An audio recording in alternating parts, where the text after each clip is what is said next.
naturopath. I want to talk about carb addiction and to go back in time to understand how they came on the scene. I think explains a lot why we have become so carb addicted. For millions of years, we only ate meat and a few things that could be gathered. There wasn't a lot to be gathered. You had to cut into the ground to get the tubers, and there'd be fruit on the trees only in the winter, which was great because you could eat loads of fruit in the autumn, put on loads of weight, and live off that fat throughout the winter. But that was our life right up until 8,000 years ago, when farming became the new way of living. We started to settle, we started to domesticate animals, we grew wheat, barley, rye. All the grains that we have today gradually became a staple. And of course, they can be stored, they're seeds, so they can be stored over the winter. So I expect the population exploded because not everyone was dying of starvation. So carbs have their place, and it's a big place in our history. But they are not essential. They're very useful because, as I say, they can be stored. They're very useful and they're very delicious, and they're also addictive. They have a slightly sedative effect, which gives a sense of comfort and relaxation. So, of course, they are really quite delicious. And they've been with us for 8,000 years.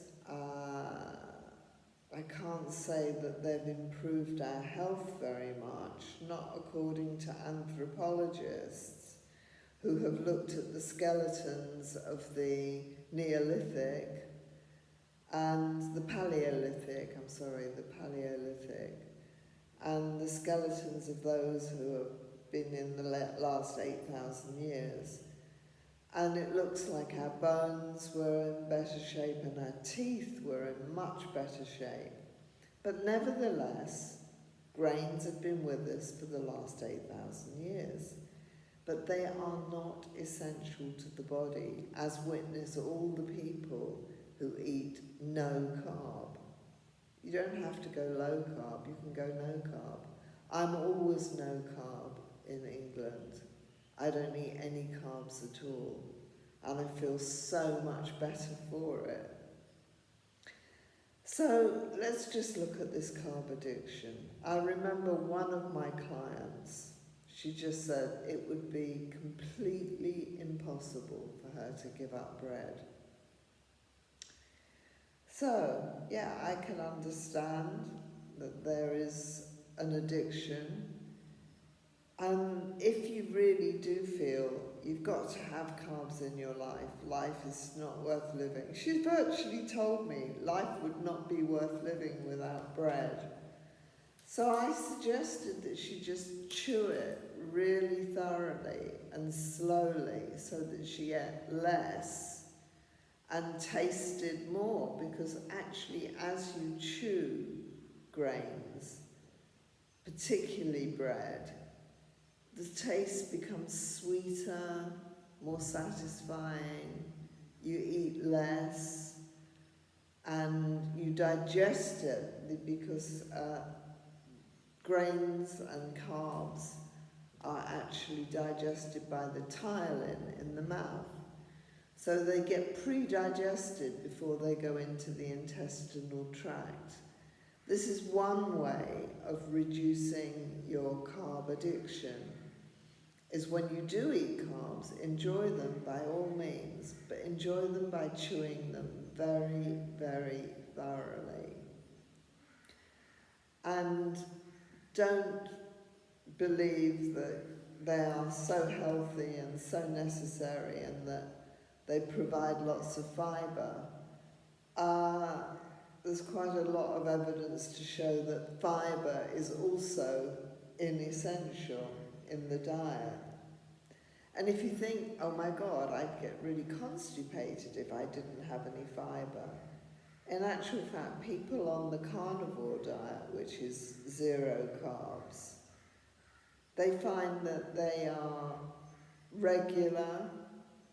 They might not have such big motions, and it might not even happen every day, but it's perfectly comfortable. And one of the proof of how everything essential is absorbed by meat and, I don't know, not even vegetables, is this people with stoma bags. The stoma bags has vegetable matter and grain matter, but it doesn't have any meat matter because the meat has all been absorbed by the body and used as muscle building, bone building. Basically, it's mTOR, which simply means you're kind of growing and improving.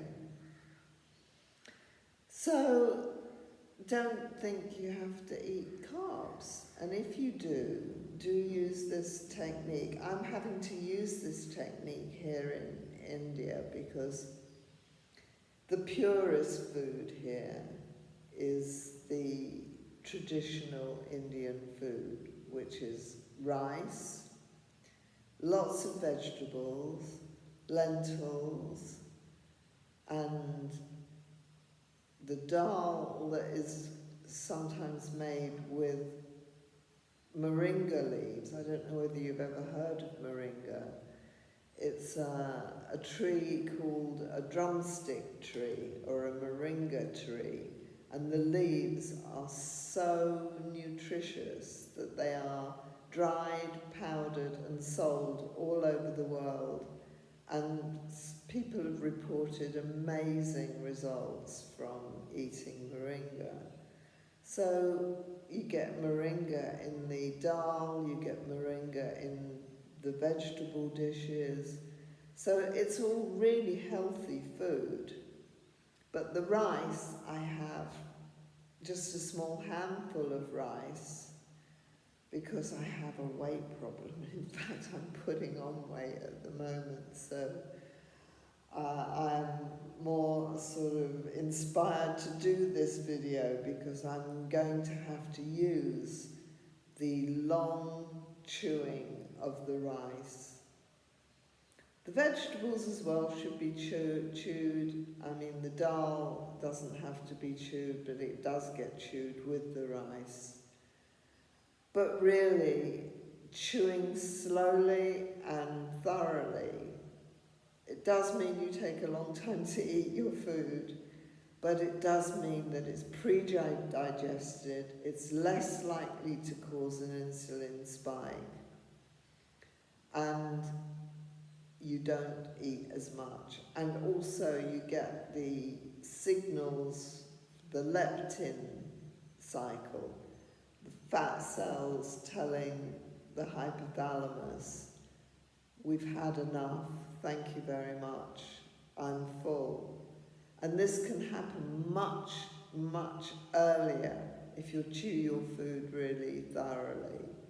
So you get that sense of satisfaction before you've eaten mountains of rice and mountains of vegetables, and basically it's just really good stuff to chew. I mean, it has been said by the Zen masters that you should chew your drink and drink your food. So the food should become liquid in your mouth before you swallow it, particularly carbs. So this is a way of carb addiction being solved. I mean, the lady I spoke about who said she couldn't live life without bread, she's just really resigned herself to being overweight. So she's not exactly a success story of mine. But I found it interesting that she was so addicted to bread that there was no way on earth would she even consider cutting it down or cutting it out? So that's quite a few of us are addicted to carbs, and this is a way around it. Just chew it really thoroughly. Okay, hope this is helpful. Oh, please subscribe or make a comment or just do a like, please. Thank you very much. Bye.